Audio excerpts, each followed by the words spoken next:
ดีครับวันนี้เรามาที่สวนสัตว์ครับคิดที่ถ่ายน้ำไม่เล่นไปเล่นเพลินเลยดูดิตัวนู้นมันทำอะไรอ่ะมองกล้องอย่างนั้นแหละ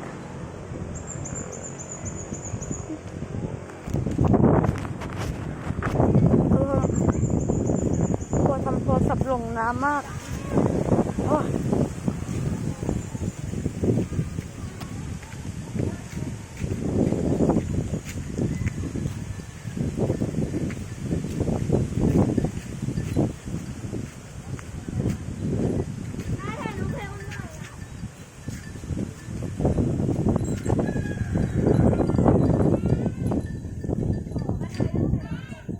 เก็บแตงโม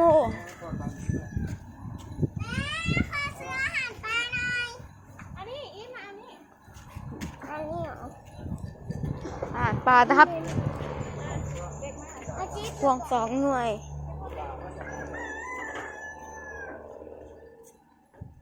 พ่อแกะอาหารปลาให้หน่อย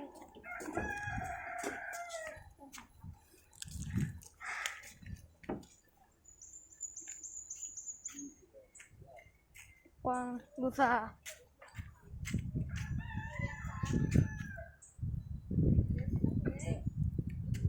ที่กวางลูซา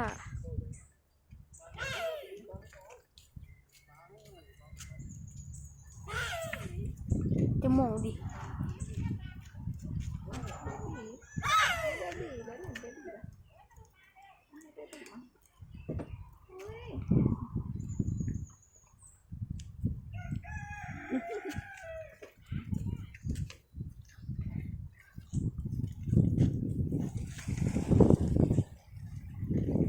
อะไรแม่ปลา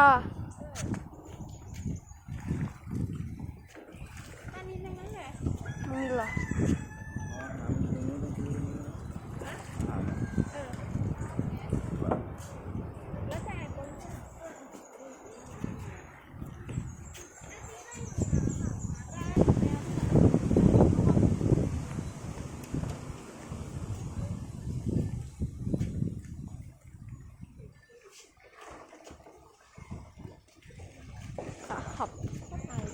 ให้อาหารไอ้กวางลูซ่าหรือเปล่าเนี่ยกวางลูซ่าไหมครับเขาให้อาหารกวางลูซ่าหรือเปล่า